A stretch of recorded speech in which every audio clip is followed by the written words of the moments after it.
Salutations, my fellow nerds and others alike. This is Jonahlahona. I'm fan. What are you playing? The Hitchhiker's Guide to the Galaxy text adventure game. So, this one is said to be one of the hardest games. So I'm going to be using the hints a lot. Well, not for this first part because I actually played quite a bit through this. So, yes. But I'll make sure to read everything. You wake up. The room is spinning very gently around your head, or at least it would be if you could see it, which you can't. It is pitch black. Oh, very difficult, but you manage it. The room is still spinning. It dips and sways a little.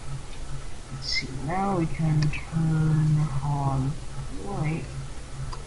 The bedroom is a mess. It is a small bedroom with faded carpet and old wallpaper. There's a wash basin, a chair with a tatty dressing gown slung over it. The dressing gown is like a bathrobe, pretty much. So, there you go for that. Over. And a window with the curtain was drawn. Gosh, why am I having this really bad thing in my throat? Alright, near the exit leading south is a phone. There's a flathead screwdriver here. There's a flat toothbrush. A toothbrush here. Right, so now, let's get the gown on, because we'd probably make it right now, but I don't want to think of that. Gown. Luckily, this is large enough for you to get a hold of. You notice something in the pocket. Put on gown. You are now wearing your gown. Look. Oh, wow, okay. I forgot this thing makes noise.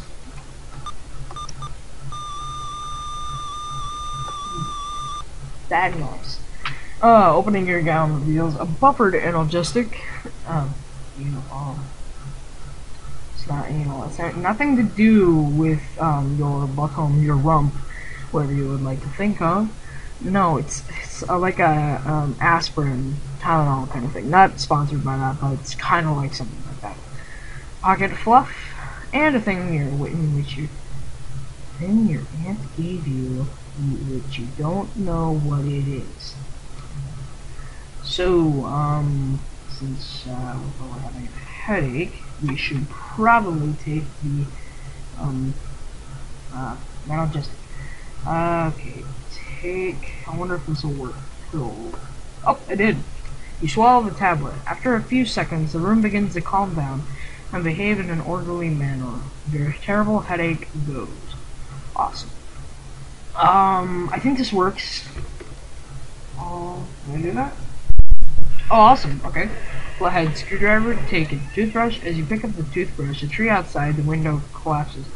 There is no casual relationship between these two events. Telephone. You pick up the receiver. A moment later, the dialing tone is suddenly cut off. Glancing through the window, you can't help but notice this large oak tree, of which you are particularly fond, crashing down through the phone cable.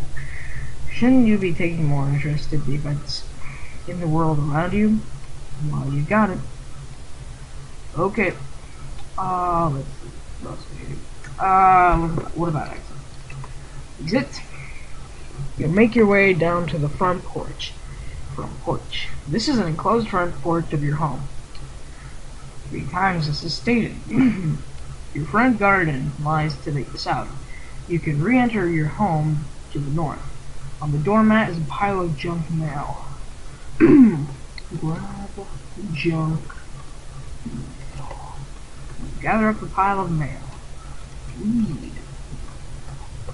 There are many pieces of mail. Most are from a computer company called Infocom, which wants you to buy their games. Funny, because the creators of this game are Infocom, so I think they make a lot of little Easter egg kind of things, talking about themselves and that kind of stuff. I think it's kind of funny. So yeah, let's continue. Which wants to buy the games. Hidden underneath is an official letter from the local council dated some 2 years ago and inexplicably not delivered till now, explaining that a demolition order has been served on your home. The date of the demolition is today's date.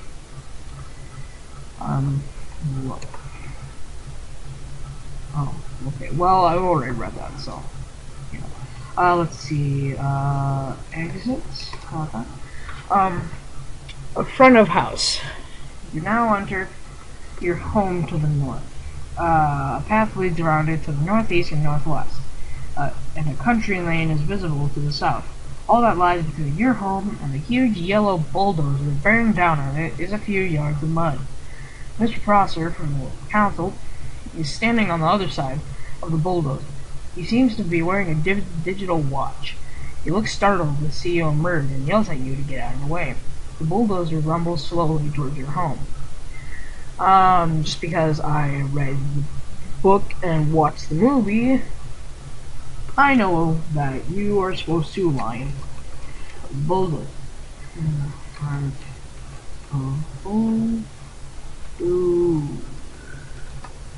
Okay, there we go, that worked. You lie down in front of the path of the advancing bulldozer.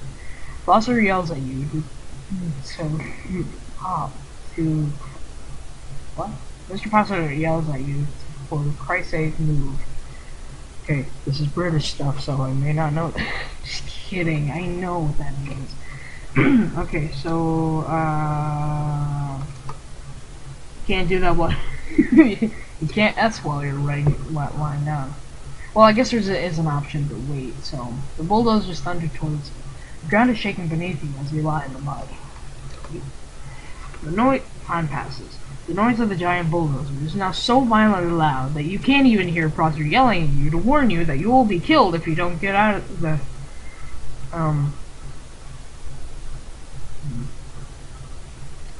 I'm contemplating on whether I can say that or not. Get the heck out of the way. You just can't. You just see him gesticulating wildly. Gesticulating means like gesturing, you know, waving your arms around, like wait. I don't know. Let's wait. With a terrible With the terrible grinding of the gears, the bulldozer comes to an abrupt halt just in front of you. It shakes, shudders, and emits noxious substances all over your rosebed. Prosser is incoherent with rage. Moments later, your friend Ford Prefect, in the book it was Ford Perfect, the one I was reading, and in the movie is Ford Perfect.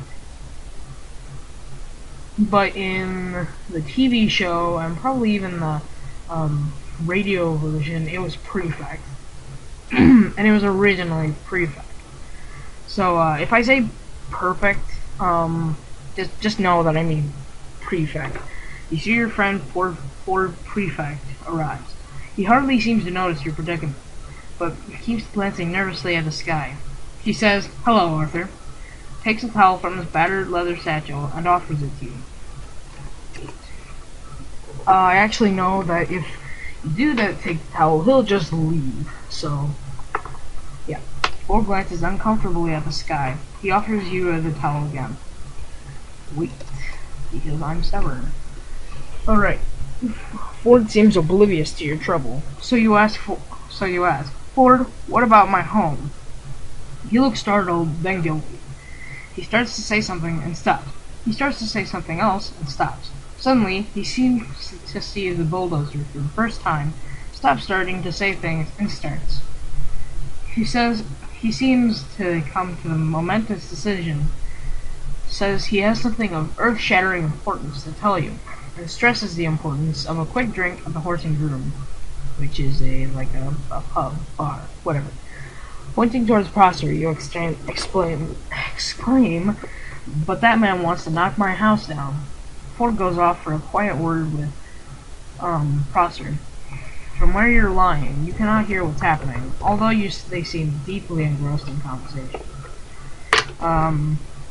Listen, to the conversation. That's pretty much what it's guessing that you want to listen to.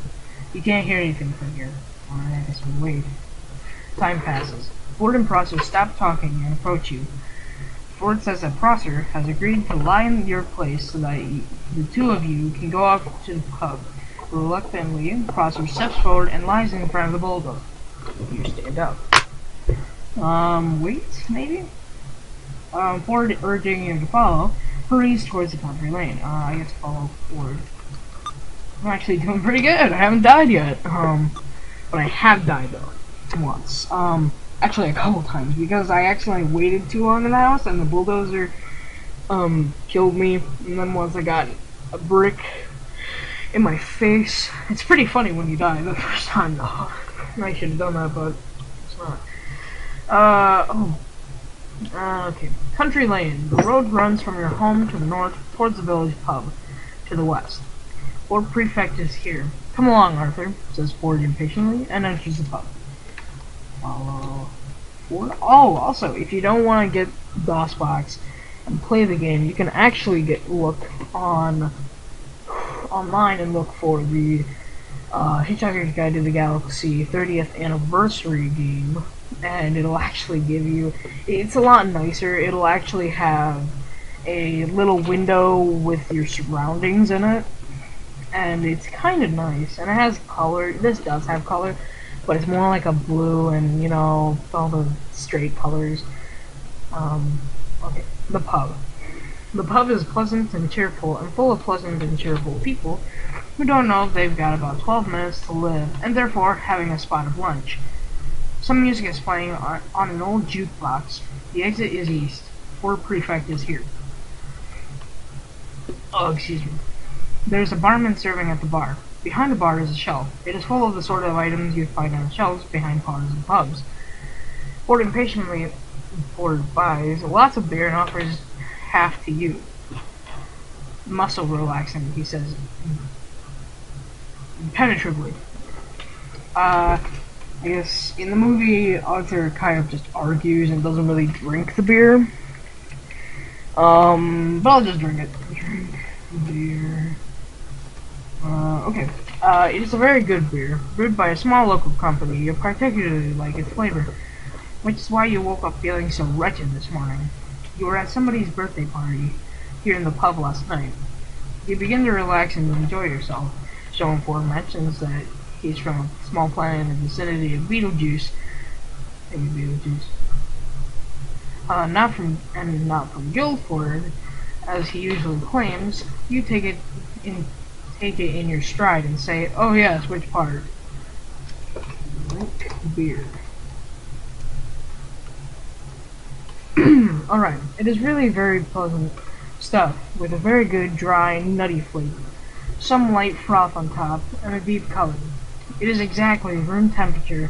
You reflect that the world cannot be all bad when there are such pleasures in it. Ford mentions that the world is going to end in about 12 minutes. I think I can... Ford... And this is the like talk. Shut up and drink your beer. You're going to need it. Alright, drink beer. Okay, just wait. There we go. There is a distant crash, which Ford explains is nothing to worry about. Probably just your house being knocked down. Ford. You begin to get a sore throat. Exit.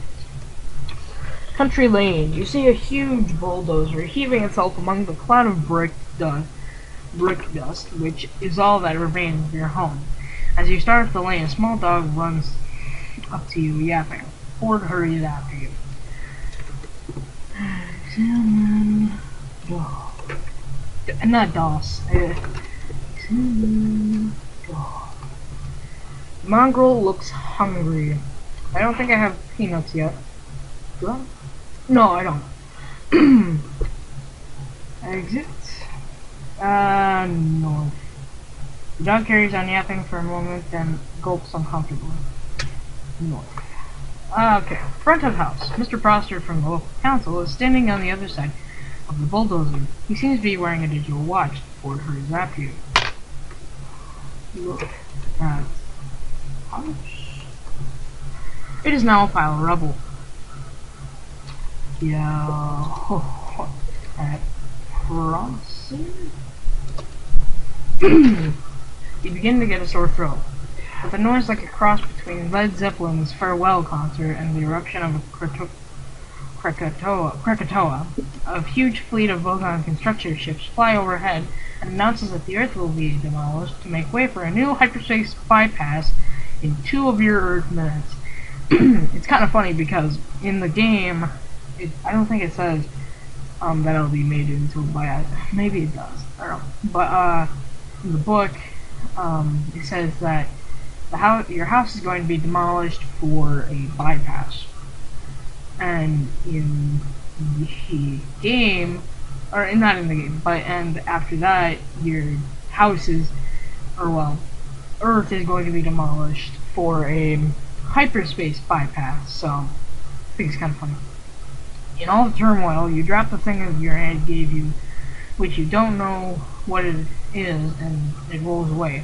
It is the least of your worries. Anyway, you've been trying to get rid of it for years. Alright. There's a visible from structures here. Okay, we can just skip all the firm house prep. The vast yellow ships thundered across the sky, spreading waves of terror and panic in their wake. The voice of the Vogon captain slams across the country, insisting that the planning charts and demolition orders have been available to the local planning office in Alpha Centauri for 50 years, and it's too late to start making a fuss about it. Throughout the noise, Ford is shouting at you. He removes a small black device from his satchel, but accidentally drops it at your feet. Take off device. There you go. Fierce gales whip across the land, and thunder bangs continuously through the air in the wake of the giant ships. Ford fights to reach you, but the wind is too fierce. Further announcements from the Vogon captain make it clear that the demolition will begin in just a few seconds. Through the blinding rain, you see the lights flickering on the small device. Push button. Which one do you mean, the green or the red button? Red button seems bad, green seems button seems good. I'm going to go for green. Awesome. Lights whirl sickeningly around your head. The ground arcs away beneath your feet, and every atom of your being is scrambled. An experience you're probably going to have to get used to. You're in dark. Look. You can see nothing, feel nothing, hear nothing, taste nothing, smell nothing. You are not entirely certain who you are. Let's just see what happens. Oh wait, you cannot see nothing.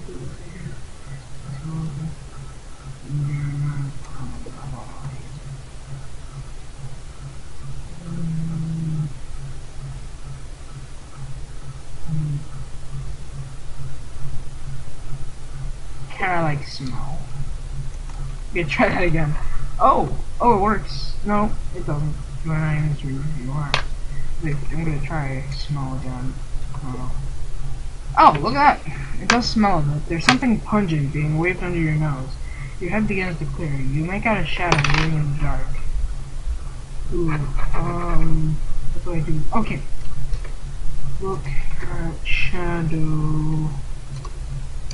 Oh, there we go. Vogon Hold. This is a squalid room filled with grubby mattresses, unwashed cups, and unidentifiable bits of smelly alien underwear. A door lies to port, and an airlock to starboard. In the corner is a glass case with a switch and a keyboard. It looks like the glass case contains an atomic vector plotter. Along the wall is a tall dispensing machine. Ford removes a bottle of Centrangian mineral water, which he's been waving under your nose. He tells you that you are aboard a Vogon spaceship and gives you some peanuts. Eat peanuts. You feel stronger as the peanuts replace some of your protein you lost in the matter transference beam. Awesome. 19 minutes. We got the dispensing machine. I did not spell dispensing wrong. Right. Dispensing machine. The dispenser is tall, has a button around eye level, and says Babel Fish in large letters. Anything dispensed would probably come out the slot at the around knee level. It bears a small label which reads, "Another fine product of the Serious Cybernetics Corporation." Alrighty. How did this happen? Okay, I don't remember. Can I get the Babel Fish? I don't know how to get the Babel Fish. Alright,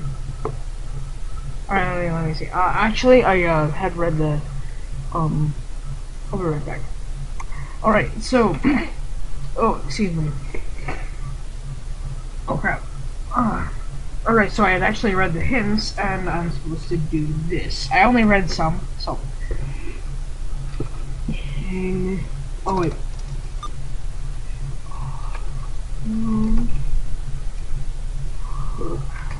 Down.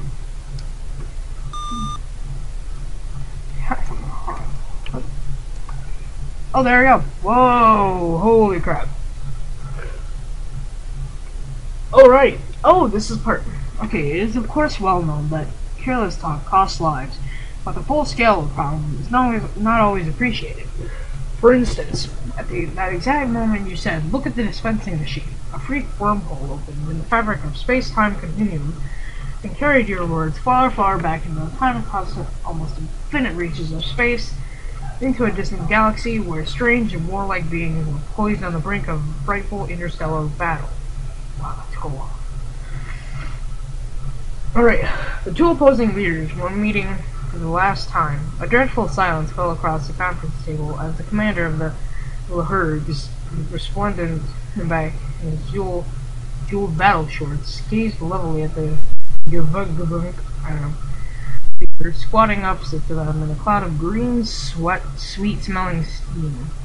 As a million sleek and horribly beweaponed star cruisers poised to unleash electric death at a single word of command, the Lahurg challenged his vile enemy to take back what it had said about his mother. The creature stirred in a sickly, broiling vapor, and that very moment the word "Look at the dispensing machine" drifted across the conference table.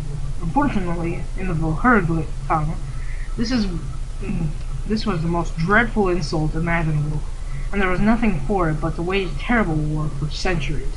Eventually, the error was detected, but over 250,000 worlds, their peoples and cultures perished in the Holocaust. You have destroyed most of the small galaxy. Please pick your words with greater care. Oh my gosh. Okay. Take all. Oh, awesome. Your gown. Taken. Keyboard. You can't be serious. 40 on. Matter transference always tires me out. I'm going to take a nap. He places something on top of his satchel. If you have any questions, here's the Hitchhiker's Guide to the Galaxy. Footnote 14. Ford lowers his voice to a whisper. I'm not supposed to tell you this, but you'll never be able to finish the game without consulting the guide about lots of stuff. As he curls up in a corner, he begins to snort. You pick up the Hitchhiker's Guide. Okay. Oh. Towel taken, keyboard, knife track. Okay, cover, great, oh well, cover, great, 2, okay, that covers the drain, block,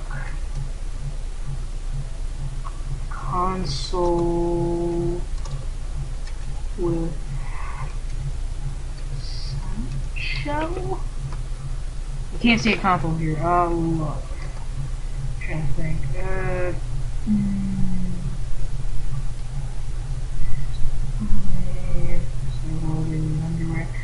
I don't remember. Okay. Hang down on. Covering a tiny hole. Push button. Dispenser. Ah, screwed up again. Oh, I can't. Dispenser button. A single Babel fish shoots out of the slot. It sails across the room and hits the dressing gown. The fish slides down the sleeve of the gown and falls into the floor, landing on the towel. A split second later, a tiny cleaning robot whizzes across the floor, grabs the fish, and continues his breakneck pace towards the tiny robot panel at the base of the wall. The robot zips through the panel and it is gone. Okay. Lock. No. Satchel. Okay, the satchel is lying on the side of the front of the tiny robot panel. Alright, so let's try this. Actually, let me go into hints. Hints. Yes. I just want to make sure. Vote on check. Nope. We need to go P. NP. Okay. How can I get the big though? Down. Robot panel. Standing or lying in front of it won't work. Get in front of the panel. It's bulky enough, the cleaning robot dashes around it. The satchel is bulky, put it in front of the panel, then push the button again. At this point, brave men have been known to break down and cry. Read very carefully the paragraph when Ford goes to sleep. I have to consult the guide about it. When you place the satchel in front of the panel, the satchel is now lying on its side in front of the panel. You can put an object on top of the satchel, put something on the satchel, then push the button again. The upper half of the room cleaning robot just manages to catch the second item. If there were several items on the satchel, they would all fly into the air and confuse the flying robot. Fortunately, there's only room for one object on the satchel. There's an object that when flung into the air might act as many items. When the upper half of the room cleaning robot grabbed the Babel fish the first time, it said the fish was the only flying junk that the robot found. Put the junk mail in the satchel, then press the button one last time. Oh, yes. Okay, I'm glad I picked that up, because, yeah, you can't do this part, put junk mail on satchel. Okay, the loose pile is sitting on the satchel. Okay, push dispenser button. Single Babel fish shoots out of the slide, sails across the room, and hits the dressing gown. The fish slides down the sleeve of the gown and falls onto the floor, landing on the towel. A split second later, a tiny cleaning robot whizzes across the floor, grabs the fish, and continues its breakneck pace towards the tiny robot panel at the base of the wall. The robot plows into the satchel, sending the Babel fish flying through the air in a graceful arc, surrounded by a cloud of junk mail. Another robot flies in and begins madly collecting the cluttered plume of mail. The Babel fish continues its life, landing with a loud squish in your ear. Wait. An announcement is coming over the ship's intercom. This is the captain. My instruments show that we've picked up a couple of hitchhikers. I hate freeloaders, and when my guards find you, I'll have to be thrown into space. On second thought, maybe I'll read my poetry first. And then let's repeat. Okay, I'm gonna look at the hints now to see what else I can do. Hints. I don't know what to do. What's the gibberish right here? Away. No, quarters. Yeah. Nothing else, I guess. How do I open the case? Because I don't really know what to do. There's a switch on the keyboard. Save first, then try typing the keyboard. Hello. Perhaps that wasn't a great idea. Try flipping the switch. If the recording was gibberish, you'll have to find a way to translate. See the question about the Babel fish. Okay, the Babel fish, flip the switch again. Now you know what to type. Just wait around to hear the captain's poetry reading and see the question about what's going on in the captain's quarters. Ooh, I should save. Yeah, save. Enter file.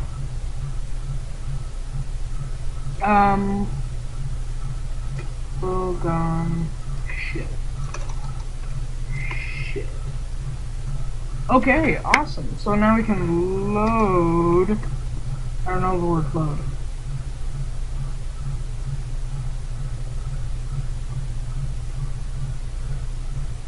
What? Okay, wait a minute. Wait. Necklaces. Oh, guide entries. Supposed to be put on a magazine. And you should develop this section until you finish. Okay, the previous. No tea. This is the thing my aunt gave me. Don't work. Click the phone. I don't know. I guess, I don't know how to load. Guess I want to see what the thing that my aunt gave me. Have you tried examining it? Have you ever tried to get rid of it? You probably noticed that it keeps turning up. If you leave it behind, it will pop up about a dozen moves later. Sometimes on the ground where you are, sometimes in your inventory, and sometimes in your gown pocket. That thing will only follow you when you are Arthur. There's something else that you can probably haven't noticed about the thing you're anking. You put this... It's a puzzle toward the very end of the game.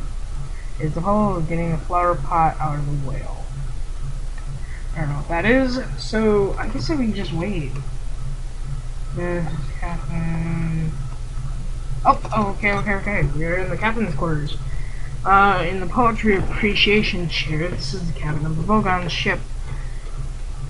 You and Ford are trapped in the poetry appreciation chair. The captain is indescribably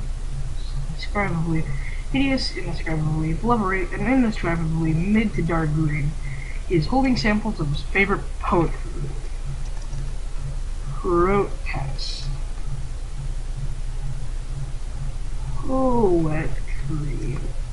Okay, never mind, I'll wait.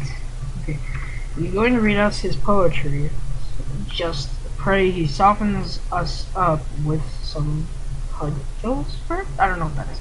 Hello, Hitchhikers, begins with Babel Captain. I've decided to read you over some of my poetry. Oh, friddle grump ugly, thy nectarations are to ye. As Pluto gavel lochets on alerted bee, group I implore thee, my foonting turtling drones, and hooptitiously drangle me with crinkly bingle wordles, or I will rend thee in the govelworts of my lurglet crunchion if I don't. Okay.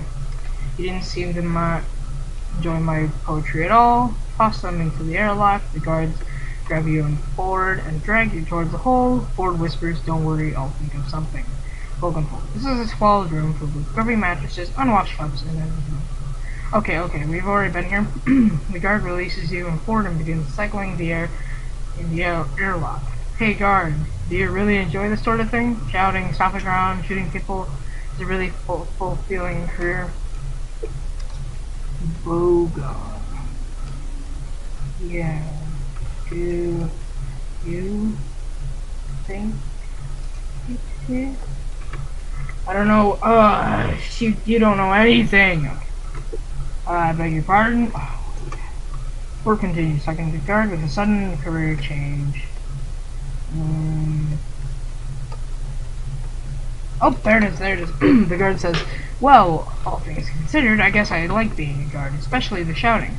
Resistance is useless." He throws you and Ford into an airlock and closes the door. Airlock. This airlock has massive doors to port and starboard. Ford points to the outer door. In about 2 minutes, it will open up and we'll be ejected into some vacuum of space. Don't panic. I'll think of something. Hold here. Not bloody likely. Hold breath. I don't know the word breath. Wait. Ford produces a pencil, begins scribbling equations on the wall. Ford's eyes light up. You still have the electronic sub-auto hitching. At that moment, the airlock opens and you and Ford are blown out into space. Your elbow must have struck some key on the Hitchhiker's guide because it begins droning on an entry. Coincidentally enough, the entry is on space. If you hyperventilate and then empty your lungs, you will last about 30 seconds in the vacuum of space. However, because space is so vastly, hugely mind-bogglingly big, getting picked up by another ship within those 30 seconds is almost infinitely improbable, but not 90. Precisely 29 seconds later, you and Ford are scooped up by a passing ship. Gasping for air, you pass out. Alright, so I think I'll end the video here. We'll save people who go on ship. Got it. In the